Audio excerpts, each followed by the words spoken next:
Affectionately known as Londongrad to many of its Russian inhabitants, parts of the British capital have become a home from home for Russia's diaspora. This includes many prominent businessmen in the city that has become a hub for Russian companies doing business around the globe. In past years, a generation of Russian businessmen has gravitated towards London, seeking respectability after a lifetime of backstabbing and bending rules at home. There are very few international financial centers, like the City of London, that are as knowledgeable and as familiar and user-friendly for the Russian businesses. And that's been a trend for many years now.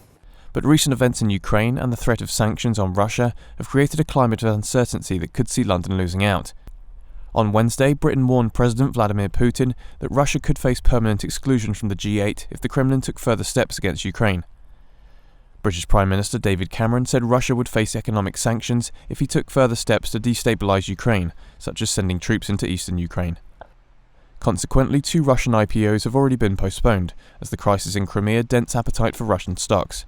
Right now, I think in the short term, potentially there will be a period of caution while people put on hold projects which can be put on hold, adopt a wait-and-see position, and where they will be cautious to take on new projects, financing projects, etc. In the long term, unless things get worse, in the long term, it is difficult to see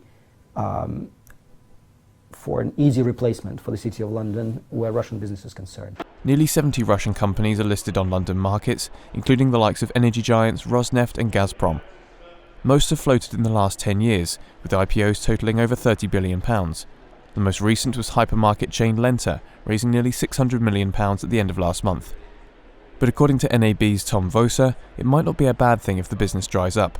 Quality of some of the Russian floats on the London stock market may have done perhaps more harm than good in the first place due to governance issues.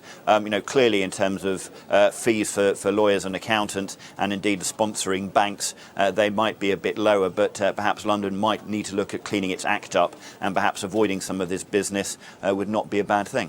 But for much of the city, it's quantity that matters. With many of the companies closely tied to the Russian state, any increase in sanctions is sure to be felt.